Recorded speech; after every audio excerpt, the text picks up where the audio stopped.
तर जय श्रीराम. नमस्कार. योग सखोल निरूपण या कार्यक्रमामध्ये सर्वांचे सहर्ष स्वागत. आज निरूपणाचा 82वा दिवस आहे. आदरणीय नेत्री सरांना विनंती करतो त्यांनी निरूपणाला सुरुवात करावी. नमस्कार. जय श्रीराम, जय गुरुदेव. रोजच्या प्रमाणे प्रार्थना करू आणि सत्राला सुरुवात करू. सगळ्यांनी हात जोडून घ्या, डोळे बंद करा. प्रार्थना म्हणण्यासाठी एक खोल दीर्घ श्वास घ्या. गुरुर्ब्रह्मा गुरुर्विष्णू गुरुर्देवो महेश्वरः गुरुः साक्षात् परं ब्रह्म तस्मै श्री गुरवे नमः. तस्मै श्री श्री गुरवे नमः. डोळे बंदच ठेवा.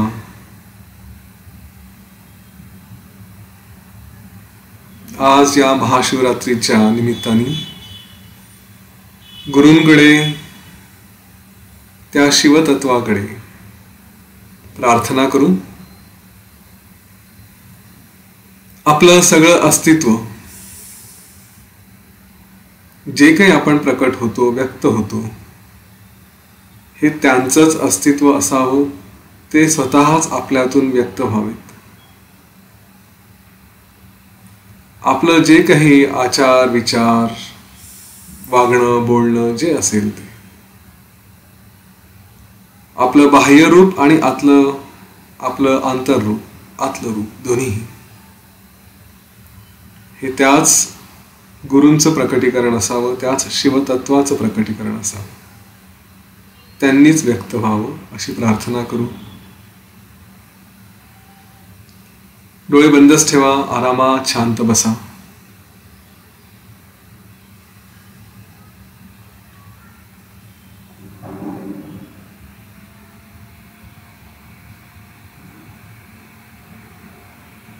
सगळं लक्ष आपल्या श्वासावर.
आज महाशिवरात्र.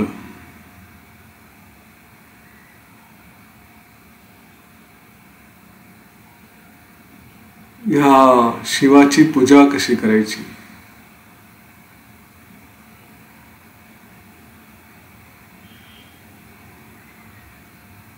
अनेक वेळा अनेक प्रकारे आपण बाह्य पूजा निश्चित केली आहे. दूध वाहणं, फुलं वाहणं, हार वाहणं, मंत्र म्हणणं.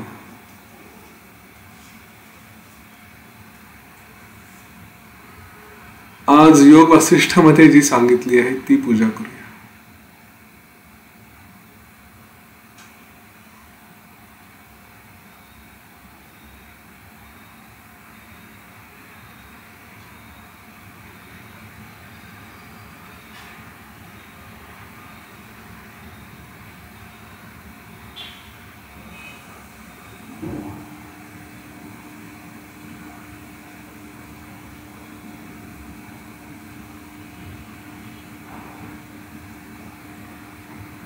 ह्या शिवाची दोन्ही रूपांनी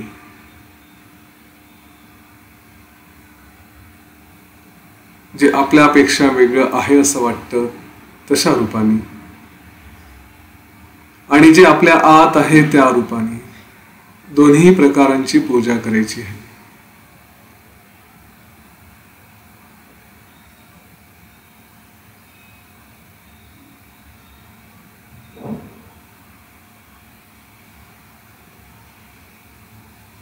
जे माझ्यापासून वेगळं समजलं जातं, वाटतं, असा हा शिव.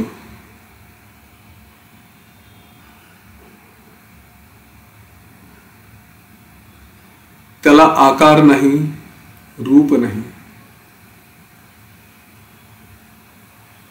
पण तरीही कोणी शरीरासारखा असेल,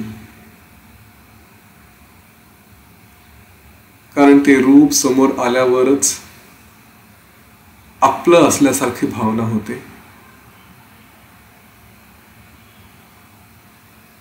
तर ज्याचा डोक्याचा भाग हा अनादि अनंत आकाश आहे, पायाकडचा भागही आकाश आहे,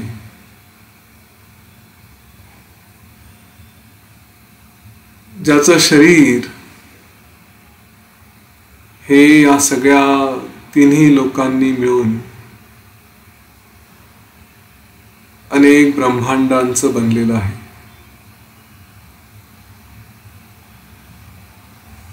ज्याच्या शरीरावरचे केस, रोम किंवा लव, जे म्हणायचं ते म्हणजे सगळे प्राणी मात्र, सगळे जीव.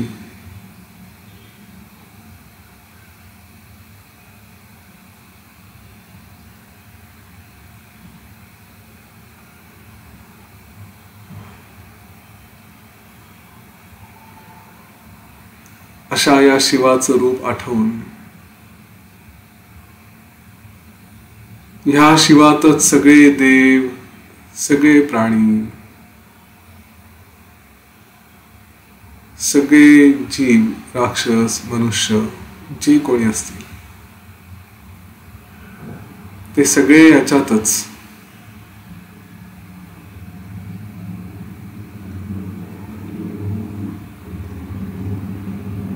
सगळे ग्रह, तारे, ब्रह्मांडच्या ब्रह्मांड सगळे याच्यातच.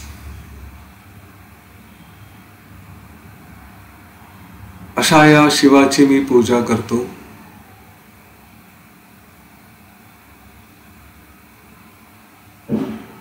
या शिवाला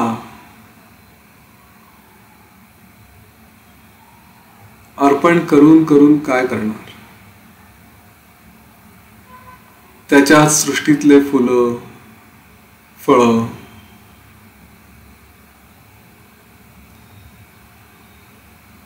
किंवा इतर द्रव्य,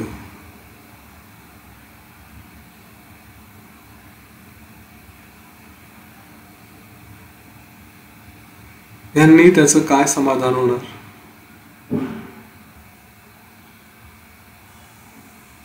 जो सगळ्या मंत्रांचा सार आहे, त्याला मी कुठले मंत्र देणार? त्याच्यासाठी कुठले मंत्र म्हणणार?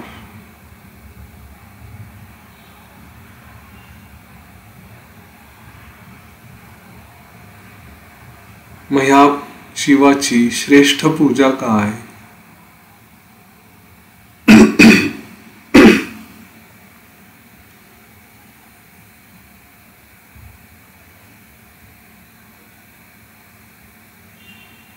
या पूजेसाठी शांत मन असलेला असा मी स्वतःला तिथे व्यक्त करतो.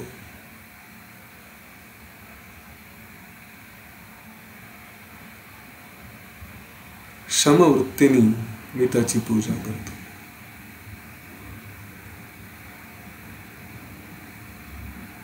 ह्या शिवाला ज्ञान जे माझ्याकडे आहे ते समर्पित करतो.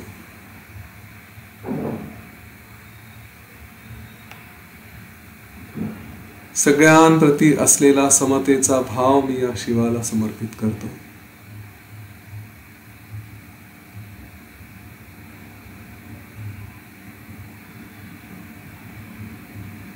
माझ्याकडे जे जे प्रारब्धानी येईल, आनंददायक असेल अथवा दुःखदायक असेल, मुळात अशा कल्पनाच माझ्याकडे नाही. जे येईल ते ह्या शिवाला समर्पित करतो.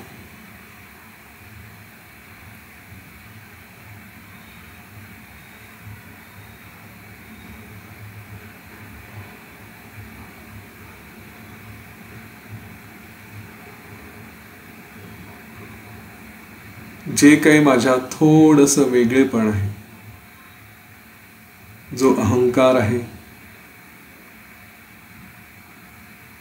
जो मला हे सांगतो की मी या शिवापासून वेगळा आहे, ती अहंकाराची जाणीव, वेगळेपणाची जाणीव, ते वेगळेपण हे मी या शिवाला समर्पित करतो आणि मी स्वतः शिवरूप होतो.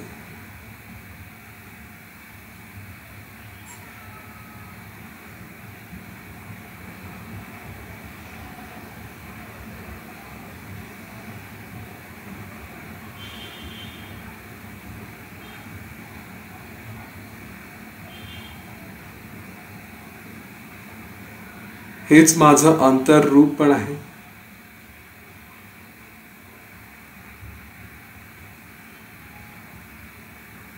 माझ्या हृदयात, माझ्या आत सगळीकडे हाच शिव आहे.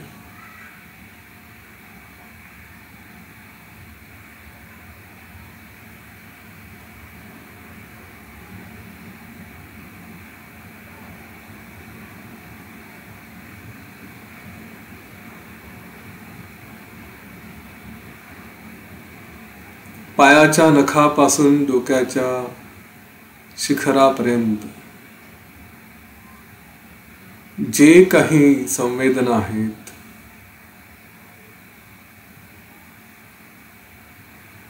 त्या ज्याच्यामुळे होतात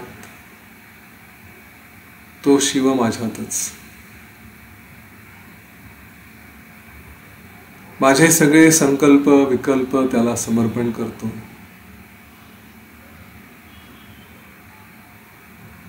सगळे विचार त्याला समर्पण करतो.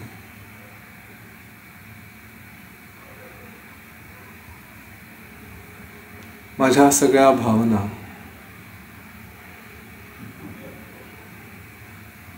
ज्यांच्यामुळे मला सुख वाटतं किंवा दुःख होतं, असे सगळे भावना त्या सुद्धा मी या शिवाला समर्पित करतो.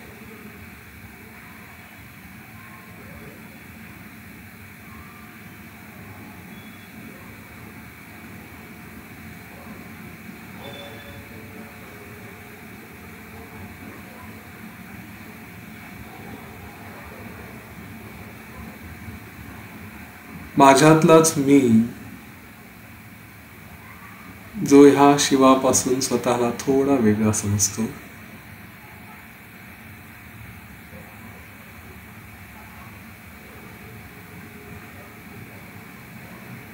जो फक्त आतच नाही तर जे काही चर अचर आहेत सगळ्यांमध्ये तो सामावला आहे.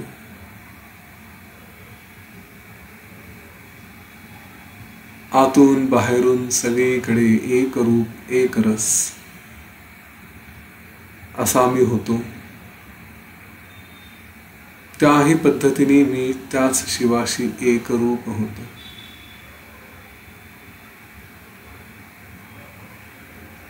मीच शिव आहे.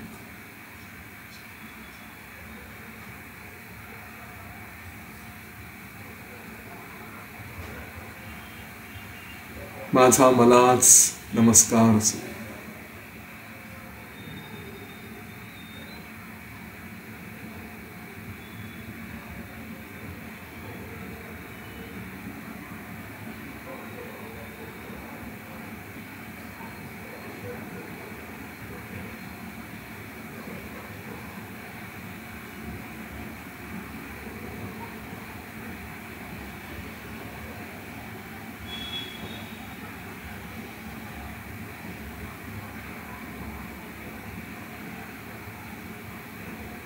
शिवोऽहं शिवोऽहं शिवोऽहं शिवोऽहं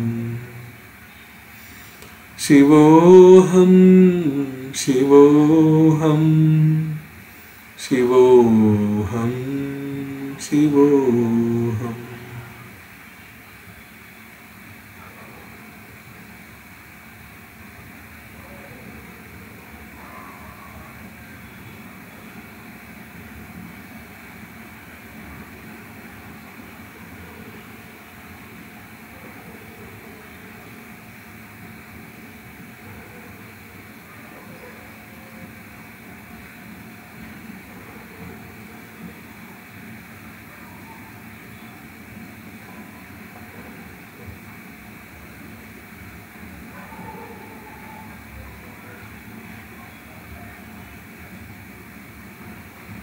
ह्या शिवाला जो आत असेल नाही तर बाहेर असेल, मीच शिव बनून नेहमी भक्तीचा, सद्विचारांचा आणि ज्ञानाचा सोबतच साधनेचा सतत अभिषेक करत राहील. माझ्या अस्तित्वातून त्या शिवाचं पावित्र्य मांगल्य राखेल असा आज मी संकल्प सोडला आहे.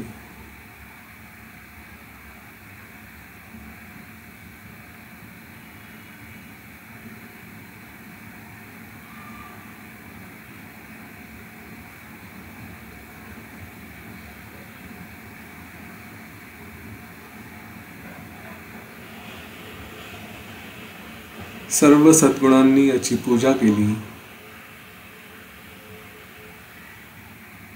सद्विचारांचा अभिषेक केला.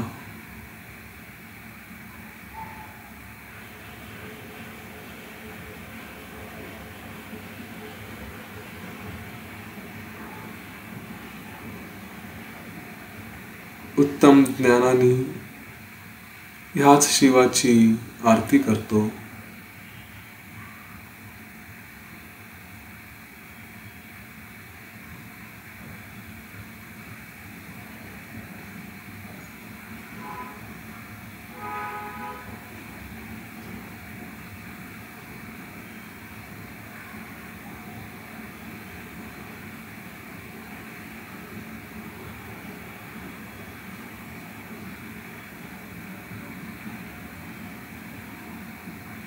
जीवनात जे जे प्राप्त होत असेल त्या सगळ्यांची पुष्पांजली या शिवाला वाहते.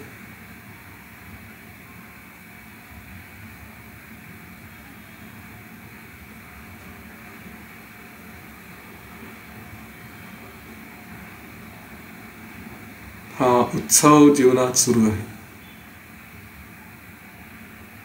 मी शिव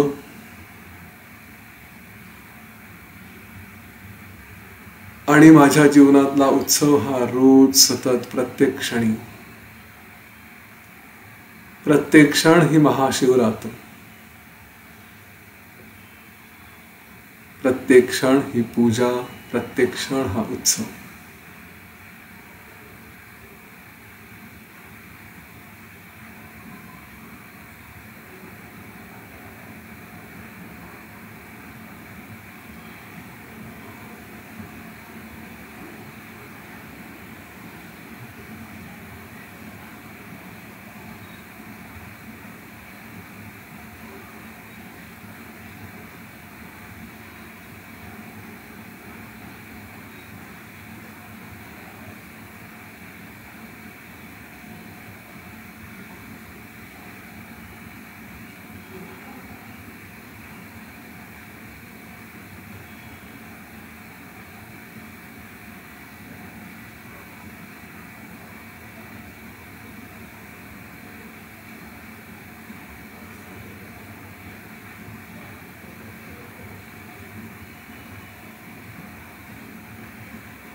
ओम गुरवे नमः.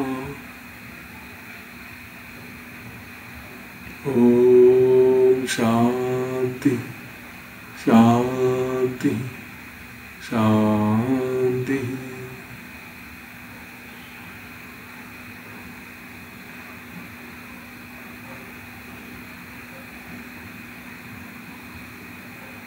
एक खोल दीर्घ श्वास घ्या आणि सोडून द्या. आपल्या शरीराप्रती सचेत व्हा.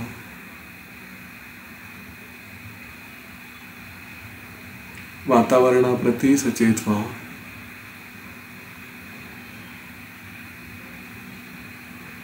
आणि हळूवार आपले डोळे उघडू शकता.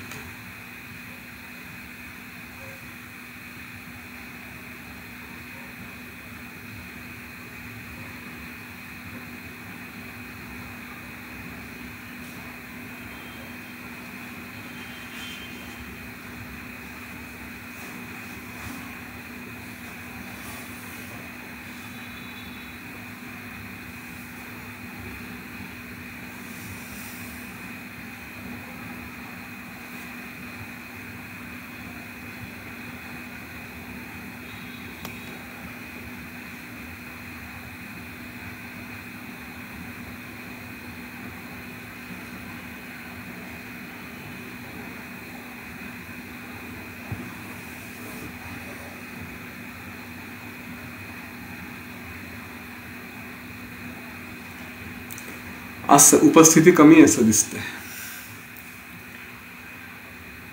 ठीक आहे.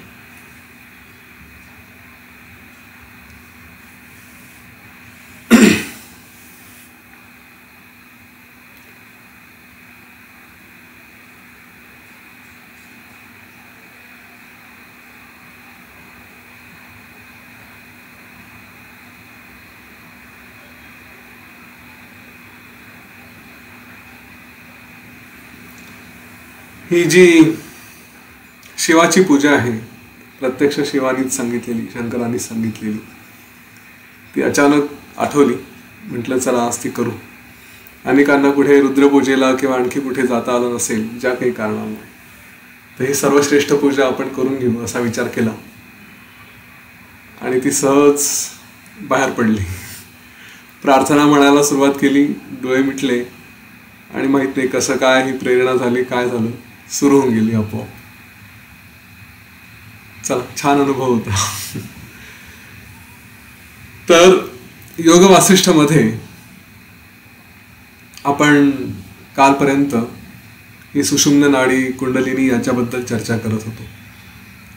चुडाला आणि शिखीध्वज यांची गोष्ट आपण ऐकतो आहे. त्याच्यामध्ये ही चुडाला, हिला जेव्हा हिने आकाश गमनाची सिद्धी प्राप्त करण्यासाठी, आकाशातून इकडे तिकडे जाण्यासाठी जी सिद्धी लागते ती प्राप्त करण्यासाठी काय प्रयत्न केले हे जेव्हा वसिष्ठ ऋषी सांगायला लागले, त्यावेळेस श्रीरामांनी हा प्रश्न विचारला सिद्धींबद्दल.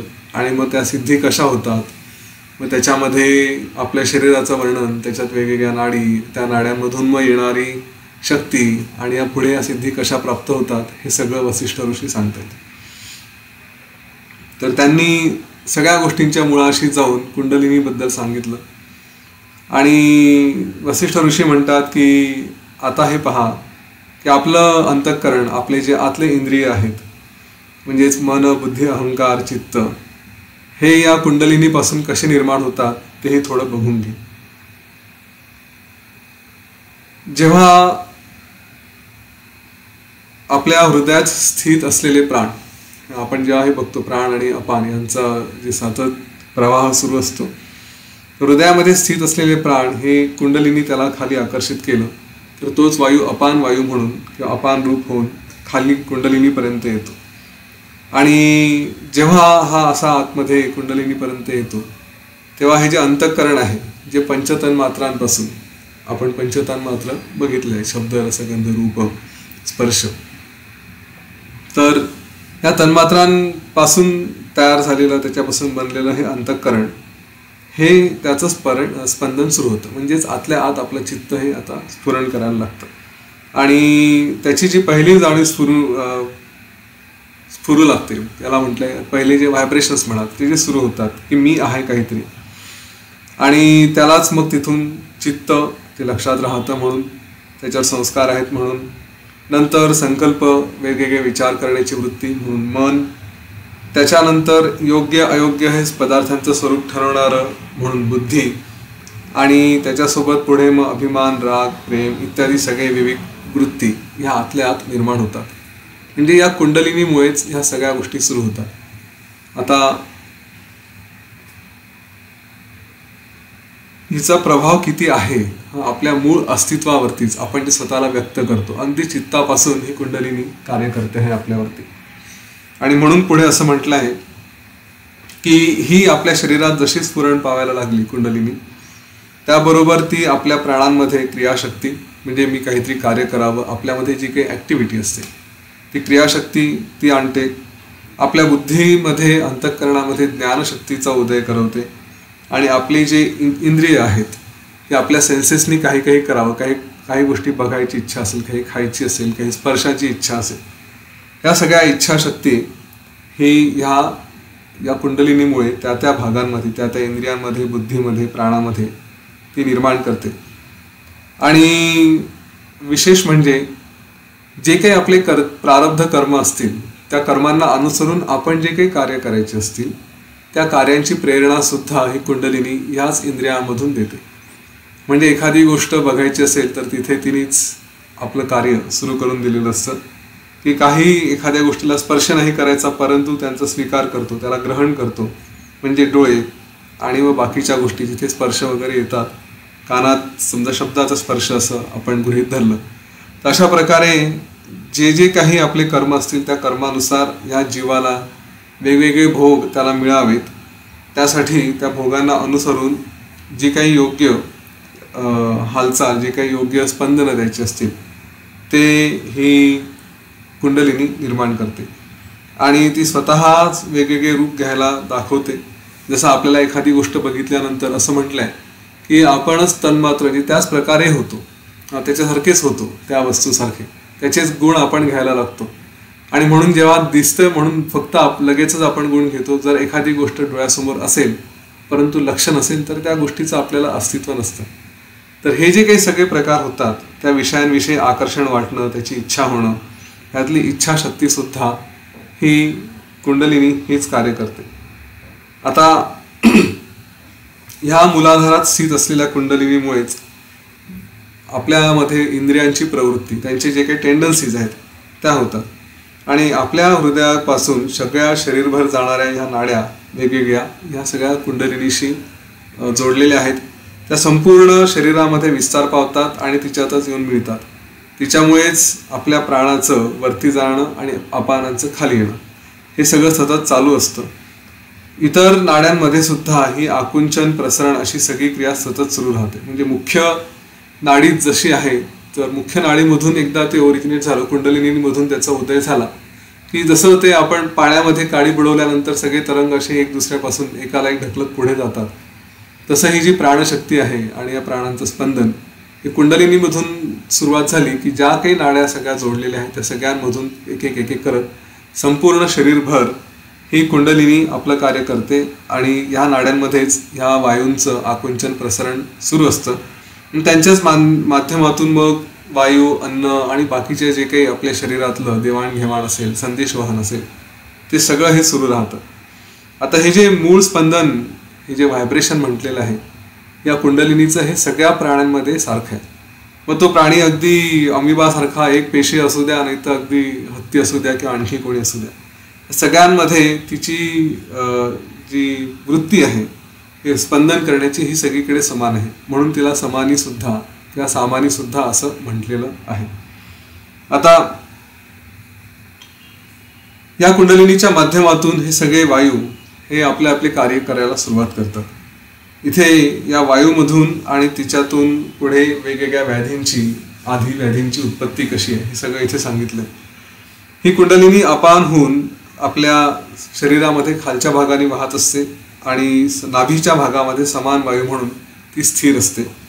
तसंच नाभीच्या वरच्या भागात म्हणजे इकडे याला उदान वायू असं म्हटलेलं आहे, जो वरच्या भागात काही गोष्टी जसं असं म्हणतात की समजा एखाद्याला व्हॉमिटिंग होत असेल, उलट्या होत असतील किंवा आणखी काही त्रास होत असेल तर कुठेतरी उदान वायूचा प्रकोप जास्त झाला आहे, लूज मोशन होत असतील तर अपान वायू बिघडला आहे, अशा प्रकारचं हे सगळं उदाहरणं दिली जातात. तर ती नाभीच्या वरच्या भागात उदान आणि प्राण हे संपूर्ण शरीर वरच्या भागामध्ये ती कार्य करत असते. आणि इथे व्यानचं हे दिलेलं नाही, पण व्यान वायूच्या रूपाने असं म्हणतात संपूर्ण शरीरभर त्याचा संचार असतो. सगळ्या शरीरभर सगळ्या ज्या काही संदेशवहन ज्या काही गोष्टी होत असतील, रस, अन्नरस आणि सगळं हे तिच्या माध्यमातून त्या व्यानाच्या माध्यमातून होत असतं. तर ही समान रूपाने नाभीच्या ठिकाणी ती स्थिर असते. त्यामुळे अपान वृत्ती खाली आणि उदान वृत्ती वर ओढत असली तरी ती स्वतः निश्चल असते. असं म्हटलंय की या मधल्या समान वृत्तीनेच घट्ट धरून ठेवल्यामुळे ही जी प्राणाची वर फेकली जाण्याची क्रिया ही कितीही जोरदार असली तरी समान वृत्तीने त्याला धरून ठेवलं जातं. आणि ती जर खालच्या भागाला अपान वृत्ती जर जोरात असेल तरीही समान वृत्ती त्याला धरून ठेवते. बेसिकली ही त्याला बॅलन्स करायचं काम करते. नाही तर असं होऊ शकलं असतं की प्राणाबरोबर बाहेर गेली आपली शक्ती, सगळंच काय म्हणतात त्याला, तर जीव जाऊ शकतो किंवा अपानद्वारे ओढलं गेलं आणि त्याला बॅलन्स नाही केलं तरीही प्राण जाण्याची शक्यता असते. ह्या समान वृत्तीमुळे ती एका ठिकाणी स्थिर होऊन आपल्या शरीरातच राहते. म्हणजेच हे प्राण अपान यांच्या वर खाली आत बाहेर अशा गतींना ती सगळ्या पद्धतीने सावरते आणि अशा रीतीनेच तो वायू आपल्या शरीरात स्थिर केला जातो. आता महत्त्वाची गोष्ट अशी आहे की ह्यांचं जर बॅलन्स बरोबर नसेल, प्राणवायू अपान वायू कुठेतरी काहीतरी कमी जास्त होत असतील तर मग मात्र ह्याच्यावरती ज्या काही सगळ्या गोष्टी चालतात म्हणजे मन, बुद्धी, अहंकार आणि आपले बाहेर क्रिय, आपल्या इंद्रिय म्हणजे सेन्सेसलाही एखाद्या गोष्टीचं आकर्षण वाटणं, तर ते सुद्धा या वायूंच्या गतीवरती अवलंबून आहे. आणि ही जर वायूंची गती व्यवस्थित स्थिर राहिली तर मग ह्या सगळ्या गोष्टींमुळे होणारे जे काही चंचलतेमुळे अति कुठल्या भावनांचा प्रकोप होणं, या सगळ्या गोष्टी या नियंत्रणात राहतात. त्या नियंत्रणात राहिल्या की मग त्यामुळे पुढे कुठलेही रोग होण्याची शक्यता राहत नाही, ते सुद्धा बॅलन्स राहतात. आता याच्यावरती श्रीराम विचारतात की मग हे जे तुम्ही आधी व्याधी म्हटलेलं आहे हे खरं कशामुळे उत्पन्न होतात. तुम्ही सांगताय की वायूंमुळे या बॅलन्स करण्यामुळे, पण थोडं आणखी सविस्तर सांगा की हे कशामुळे होतात आणि त्यांना नष्ट करण्याचे उपाय कुठले. तर वसिष्ठ ऋषी सांगतायत की आधी आणि व्याधी हे दोन्ही दुःखाची कारण आहेत. शरीराच्या रोगाला, पीडांना त्याला व्याधी म्हणतात आणि जे वासनामय आहे, मानसिक दुःख आहे त्याला, आणि त्याच्यामुळे जे काही पुढचं सगळं असतं त्याला आधी असं म्हटलंय. या दोन्ही दुःखांचं मूळ कारण हे केवळ अज्ञान, अविवेक हेच आहे. आणि आपण जगात सगळीकडे बघतो, लोक मुळात ज्या काही सगळ्या खाणं पिणं या सवयीमुळे, चुकीच्या वागण्यामुळे, जे अज्ञान असतं त्याच्यामुळेच वेगवेगळ्या रोगांना बळी पडतात. मग ते शरीराचे असू द्या, मनाच्या बाबतीत तर चांगल्या मार्गावरती न जाणं, ज्ञान न ठेवणं, आणि त्याच्यामुळे मग ते अज्ञान आणि म्हणून मग मनाचे वेगवेगळे खेळ आणि त्यामुळे मानसिक रोग असं त्यांनी म्हटलेलं आहे. आणि हा अज्ञान नष्ट होऊन तत्वाचं, सत्याचं ज्ञान होणं हे खरं त्याला हा खरा त्या रोगांवरचा इलाज, हे कुठलेही रोग आधी आणि व्याधी न होऊ देणं. इथे मला आठवत नाही योग वासिष्ठामध्ये या पुस्तकामध्ये कुठे उल्लेख आहे का, परंतु असं म्हटलेलं आहे की योगशास्त्राच्या दृष्टीने व्याधी हा प्रकार नाही आहे. योगशास्त्राच्या दृष्टीने केवळ आधी हाच प्रकार आहे. सगळ्या गोष्टींचं, सगळ्या रोगांचं मूळ कारण म्हणजे आधी म्हणजे मनाचा रोग म्हणजेच अज्ञान. जर हा मनाचा रोग जर व्यवस्थित सांभाळला, त्याला जर व्यवस्थित नियंत्रणात आणलं तर आपोआप मग कुठलेही बाकीचे शरीराचे जे रोग आहेत, देहाचे रोग म्हटलंय, ते सुद्धा नियंत्रणात येऊ शकतात. खरं म्हणजे इथे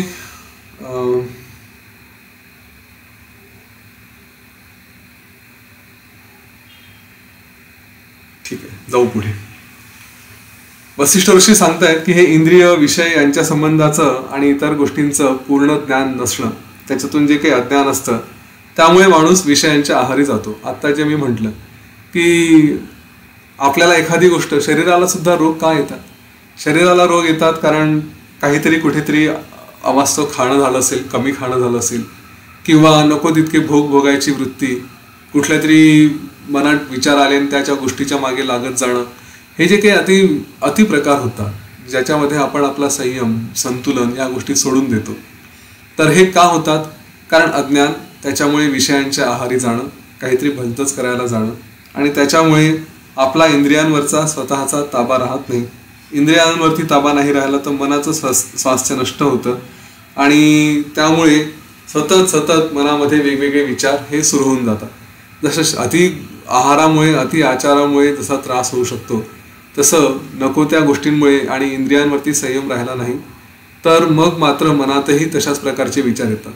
कुठले? मग कोणाचा तरी राग धरून ठेवणं, कोणावर तरी सुडाची भावना ठेवणं, काही मला मिळालं नाही मिळालं, अपमान झाला, मान झाला, या सगळ्या गोष्टींमध्ये सतत विचार करून मग आपलं मन हे वेगवेगळ्या प्रकारचे लोभ, द्वेष यांनी अडकलं, याच्यामध्ये गुंतलं. मग त्याच्यात आळस येतो, जडता येते, किंवा मानसिक ताणतणाव येतात, आणि या सगळ्या गोष्टींमुळे जे काही खरी परिस्थिती असते, सत्य असतं, ते न समजता उद्वेग, गोंधळ, विपरीत समजुती या सगळ्यांची अशी जी स्थिती येते त्यालाच पुढे आधी असं म्हटलेलं आहे. आणि याच्यानंतर एखादी वेगळी इच्छा, शारीरिक वेग अनावर होऊन बेचैनी झाली असताना त्यामुळे मग शरीरात पुढे व्याधी उत्पन्न होतात. याच्यावरती पुढे आणखी छान व्यवस्थित विवेचन केलं आहे, आपण ते निश्चितपणे बघूया. इच्छापूर्तीसाठी खाल्लेले पदार्थ दूषित असतील किंवा खाण्याची योग्य वेळ टळून गेली असेल. हे जे म्हटलं की मला काहीतरी खायचं आहे, आपण इथे कोर्सेसमध्ये वगैरे डिस्कस केलं आहे की संध्याकाळी सूर्यास्ताच्या जवळपास खाऊन घ्यावं, रात्री लवकर झोपावं, उशिरा झोपू नये, अति आहार करू नये वगैरे वगैरे, या सगळ्या गोष्टी चर्चा केली आहे. पण तरीसुद्धा कधी कधी की आता खूप छान झालं आहे खायला, किंवा काहीतरी टेस्टी झालं आहे मग खूप खावं, हो ना, अशा मोहामुळे माणूस म्हणजे इथे पहिल्यांदा आधी निर्माण झाली, अज्ञान झालं, आणि त्याच्यामुळे मग नको तो आहार आणि नको त्यावेळेस जे केलं जातो. हा एक फक्त आहाराचं उदाहरण दिलेलं आहे, पण इथे यांनी असे अनेक उदाहरणं आहेत की अयोग्यकाली स्त्री संग करणं, दुर्जनांसोबत राहणं, नीच वाईट व्यवहार करणं, त्यानंतर स्मशान इत्यादी अशुभ स्थानी जाणं, वेगवेगळ्या प्राण्यांची यांच्याविषयी भय, धसका निर्माण होणं, या सगळ्या कारणांमुळे व्याधी निर्माण होतात. आणि अन्य काही निमित्ताने शरीरातील नाड्यांमधून अन्नरस वाहण्यात किंवा त्यांच्या प्रवाहात अडथळा आला तर त्यासुद्धा क्षीण होतात, आणि त्या क्षीण झाल्यामुळे वायू अधिक झाल्यामुळे मग वेगवेगळे जे आपले वात, कफ, पित्त हे त्यांचा इम्बॅलन्स होतो, आणि त्यामुळे सुद्धा प्राणवायू व्याकुळ होतो, आणि शरीराला मग वेगवेगळ्या प्रकारचे विकार हे होण्याची शक्यता असते. काही कारणांनी सामान्य नाड्यांमध्ये बिघाड झाला असताना सामान्य व्याधी होतात. आपण बघितलं आहे 100 मुख्य नाड्या आहेत आणि त्याच्यापासून निर्माण झालेल्या 72,000 या सामान्य नाड्या आहेत. त्या सामान्य नाड्यांमध्ये जर बिघाड झाला तर त्याच्यामुळे मोठा जे साधा आजार होतो. 100 मुख्य नाड्यांमध्ये बिघाड झाला तर महाव्याधी होतात असं इथे म्हटलंय. या बाबतीत थोडंसं मी पुढे येईल, पण तरीही एक गोष्ट ही आपण पुन्हा एकदा याच्यात रिवाईज करून घेऊ की जे इथे कर्कटीच्या प्रकरणात आपण ऐकलं होतं, शास्त्राला अनुसरून वागणं किंवा षड्रिपूंच्या आहारी जाणं, हा विषय जर आठवत असेल तर त्याच्याशी इथे संबंध आलेला आहे, आणि म्हणून मी त्यावेळेसही हा उल्लेख केला होता, आताही करतो. याच्यावर आणखी अन्नरस आणि प्राणवायू यांच्या माध्यमातून सांगितलंच आहे, पण तरी हा विषय वारंवार स्पर्श करण्यासारखा आहे. कारण असं आहे की किती ज्ञान घ्या, सहसा या विषयांवरती आपलं नियंत्रण राहत नाही. कुठेतरी माणूस बळी पडतो. त्याच्यामध्ये एक जसं असेल की आहाराच्या बाबतीत अवेळी आहार, अयोग्य आहार हे कितीही करायचा प्रयत्न केला तरी गडबडी होतातच. आणि याच्या मागचं मुख्य कारण काय आहे तर काम, क्रोध, लोभ, मद, मोह, मत्सर हे जे शत्रू आहेत, यापैकी कुठल्या तरी शत्रूच्या आहारी आपण जातो. आणि या आहारी गेल्यानंतर स्वाभाविकपणे त्या कर्कटीला जसं सांगितलेलं आहे की जे शास्त्रानुसार आचरण करत नाही त्यांना तू त्रास देऊ शकते. मग हे जे इथे सांगितलेलं आहे की शास्त्रानुसार न वागणारे लोक, वाईट लोकांची संगत, खरं वाईट लोकांची संगत एखादा म्हणू शकतो की मी वाईट लोकांमध्ये राहील पण मी स्वतःला व्यवस्थित ठेवू शकेल, असं होत नाही. अगदी सिद्ध असाल तर गोष्ट वेगळी आहे, पण एक वस्तुस्थिती आपण आतल्या आत कितीही सांगितलं मी अगदी दिव्य आहे आणि मी हे आहे आणि ते आहे, परंतु अजून त्या स्थितीला पोहोचायचं आहे. त्यामुळे ती जाणीव ठेवून या संगतीपासून कसं स्वतःला वाचवता येईल यासाठी प्रयत्न करा. मी मागेही सांगितलं होतं, पुन्हा तेच उदाहरण देतो की सहज तुम्ही एखाद्याशी चर्चा करता आहात कोणाशी तरी, आणि त्यांनी तुम्हाला डोक्यात एक हलकंसं, ज्याला आपण म्हणतो एक पिल्लू सोडून देतो आपण तसं, की अरे ती जी मूव्ही आली आहे ना, त्या मूव्हीमध्ये फार मस्त सीन आहेत. आता आपला तो मार्ग नाही, आपण त्या मार्गावर जात नाही, कधी सिनेमे बघत नाही, परंतु हे मन, हे चित्त, आणि असं म्हटलं आहे मनुष्य हा पतनशील आहे, त्याच्यावर ही निगेटिव्हिटी कुठेतरी सहज लपून राहते. जसं एखादा जंतू आपल्या शरीरात किंवा कुठेतरी कोपऱ्यात लपून राहिलेला असतो, तशा प्रकारे हे एक छोटंसं इम्प्रेशन, निगेटिव्ह इम्प्रेशन, हे सुद्धा लपून राहतं. आणि जेव्हा केव्हा सहज वेळ मिळाला तेव्हा आपण तो विचार घेतो आणि ते बघायला सुरुवात करतो. म्हणून दुर्जनांची संगती ही सदा वाईट. त्या एक वेळ तुम्ही एकटे राहा, पण दुर्जनांसोबत राहू नका, कारण ते अधपतन घडवल्याशिवाय राहणार नाही. आणि दुर्जनांच्या बाबतीत असंही म्हटलेलं आहे की जेव्हा एखादा सज्जन त्यांच्या मार्गावरती वळतो ना, तेव्हा त्यांना अतिशय आनंद होतो. का आनंद होतो? त्याच्या मागे एक साधं त्याला मानसिक कारण आहे की मी जेव्हा वाईट आहे, त्याला माहिती असतं की मी वाईटच करतोय, मी चुकीचं करतोय, माझं पतन झालेलं आहे, पण माझ्यासोबत हा नाही आणि हा काहीतरी ग्रेट आहे, तर त्याच्याबद्दल असूया नाही, पण स्वतःबद्दल एक कुठेतरी, ज्याला गिल्ट म्हणतो, स्वतःबद्दलच कुठेतरी असं एक दोष वाटत असतो. तर त्या भावनेतून कमीत कमी आणखी एक जण आपल्यामध्ये आला तर आता मी एकटा नाही, या लोकांचं होऊ शकतं. म्हणजे मी काही खूप वाईट करतोय अशातला प्रकार नाही, कारण कोणीतरी चांगला असला तरी तो सुद्धा वाईट होऊ शकतो, हे समाधान मिळतं. जोपर्यंत कोणीतरी चांगला आहे त्याला बघत असतात, तोपर्यंत मात्र मनामध्ये ते खदखदत असतं की अरे चांगलं राहणं शक्य आहे पण मी नाही राहू शकलो, ते दुःख असतं. आणि मात्र जेव्हा एखाद्याला आपल्या बाजूने वळवलं जातं तर चला हे असं होत असतं, हे समाधान, ह्याच्यामुळे त्यांना आनंद होत असतो, बाकी काहीही नाही. तर ही जी संगती आहे म्हणून ही टाळावी, कारण कळत न कळत कोणीही आपल्याला सहज वळवून घेऊ शकतं. तर इथे दुर्जनांची संगत टाळावी असं जे म्हटलेलं आहे त्याचं हे मुख्य कारण ते आहे. बाकी सगळ्या ज्या गोष्टी आहेत, वेळी अवेळी खाणं वगैरे, या सगळ्या गोष्टी त्यात थोडासा विचार करावा. प्रत्येकाच्या मागे काही ना काही शास्त्र आहे आणि ते काय शास्त्र आहे हे माहिती नाही.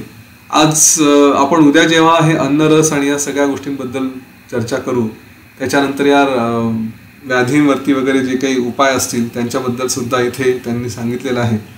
तर ह्या व्याधींचं कार्य हे कसं काय, याच्यातून कसं काय रोगांपासून मुक्ती मिळवता येते, हेही जेव्हा डिस्कस करू तेव्हा मग लक्षात येईल की हे जे काही सगळं क्रिएशन आहे, इवन शरीर आणि जे काही आपले शास्त्र सांगितले आहेत, ते एका जन्मात समजून त्याचा अर्थ समजण्याच्या पलीकडचे. म्हणजे हे खूपच गहन आहेत. ज्यांना समजले ते सगळ्यांना सांगेपर्यंत सुद्धा तेवढा त्यांचं आयुष्य पुरणार नाही सांगणाऱ्यांचं. ऐकणाऱ्यालाही तेवढा वेळ मिळून बसणार नाही की जाऊन बसले आणि ऐकत बसले, असंही होणार नाही. त्यामुळे त्याला सोपे उपायांनी दिलेले आहेत की बस हे असं असं करा आणि असं केलं तर ठीक, नाही तर पाप लागेल वगैरे, अशा भाषेमध्ये आपल्याला जे काही समजेल, जे आपण स्वीकारू शकतो, जे सहज बालबुद्धीला पटेल अशा मार्गांनी सांगितलेलं आहे. इथे हे जे म्हटलं की ह्या ज्या व्याधी आहेत मुख्य नाड्यांमध्ये वगैरे, तर ह्या सगळ्या व्याधी ह्या आपल्या अस्वास्थ्याचं कारण असतात. आणि एखादा चांगलं शरीर हे रोगी होणं, कृश होणं आणि त्याच्या आकार रूपामध्ये फरक होणं हे सुद्धा व्याधीच आहे. ह्या सगळ्या आधी व्याधींचं कारण म्हणजे पूर्वजन्मीची किंवा या जन्मीची शुभ किंवा अशुभ बुद्धी हे आहे. ह्यापैकी जिचा जोर जास्त असेल, आपण पूर्वी बघितलंय, जे प्रयत्न चांगले असतील त्या प्रयत्नांचे फळं हे पुढे मिळत जातात. तर ज्या जन्मातली किंवा ज्या कार्याची बुद्धी चांगली असेल आणि त्यातल्या त्यात आत्ताची बुद्धी, तर ती बुद्धी जर चांगली खूप मजबूत असेल, तिच्यावर चांगले संस्कार झाले असतील, तर ती या इंद्रियांना तशा प्रकारचं योग्य कर्म करण्यासाठी प्रेरणा देते. कधी कधी या आधी व्याधी या एकदम उद्भवतात किंवा एकापासून दुसरे येतात किंवा कधी कधी एकटेच येतात आणि कधी एकामुळे दुसऱ्याचे कारण होतात. तर असं सगळं इथे त्याचं अस्तित्व या आधी व्याधींचं त्याच्याबद्दल सांगितलेलं आहे. मानसिक रोगांमुळे आधींमुळे व्याधी कशी उत्पन्न होते तेही सांगितलं आहे. मानसिक व्यथांमुळे आपण सहज आता बघितलं की तोल जातो आणि मनाचा तोल बिघडला की मग चित्त क्षुब्ध होतं, अस्वस्थ होतं आणि मग त्याच्या मागे संपूर्ण शरीर सुद्धा क्षुब्ध होतं. आणि इथे एक आपण टिपिकली जे ब्लड प्रेशरबद्दल चर्चा कधी केली होती, या सगळ्याच रोगांबद्दल किंवा या सगळ्याच काम, क्रोध, लोभ, मद, मोह, मत्सर याच्याबद्दल जरी बघितलं, खूप क्रोध आला तर चित्त क्षुब्ध झालं म्हणजेच काय होतं, इथे तसं वर्णन नाही केलंय पण आपण बघितलंय की जर राग आला तर आपला श्वास बिघडतो. श्वास बिघडला म्हणजे मग पुढे काय होतं की त्याचा आपला इथे अनुभव आहे, आपल्याला ब्लड प्रेशर वाढतं. हे कसं होतं याचं वर्णन ते सगळं दिलंय, ते आपण उद्या बघू की प्राणामुळे प्राण अपान यांचं संतुलन बिघडलं म्हणजे मग शरीरामध्ये नेमके कसे कसे परिणाम होतात, अन्नावरती कसे परिणाम होतात हे सगळं बघितलंय. परंतु हा सुद्धा एक आपल्यासारखे जे या मार्गावरती आहेत हा सूक्ष्म विचार थोडा करू शकतो की एखादी वासना ही बलवत्तर झाली, एखाद्याबद्दल असूया निर्माण झाली तर ती आपल्याला कुठेतरी शरीरामध्ये जर खरंच चांगली साधना करत असो, ध्यानात असो आणि ती भावना अशी अचानक ट्रिगर झाली तर पटकन पकडू शकतो की माझ्या शरीरात ह्या ठिकाणी मला बदल जाणवतोय. हे जे नियमित ध्यान करणारे, साधना करणारे आहेत त्यांना या गोष्टीची जाणीव निश्चित होते आणि तेव्हा लक्षात येतं की अच्छा, अमुक वासनेचा परिणाम अमुक ठिकाणी होतो. आता तर खरं सगळं संशोधन झालेलं आहे, अनेकदा या सगळ्या गोष्टींमध्ये आलेलं आहे. कोणाबद्दल मनात गाठ निर्माण करून ठेवा, कोणाबद्दल सतत वाईट विचार करत राहा, त्या गाठी आपल्या शरीरामध्ये कॅन्सरच्या रूपाने व्हायला लागतात. सतत सतत सतत क्रोध असेल तर इकडे ह्या नाड्यांमध्ये, डोक्यामध्ये त्याचा परिणाम होऊन अगदी ब्रेन हॅमरेज होईपर्यंत ती मृत्यू होते.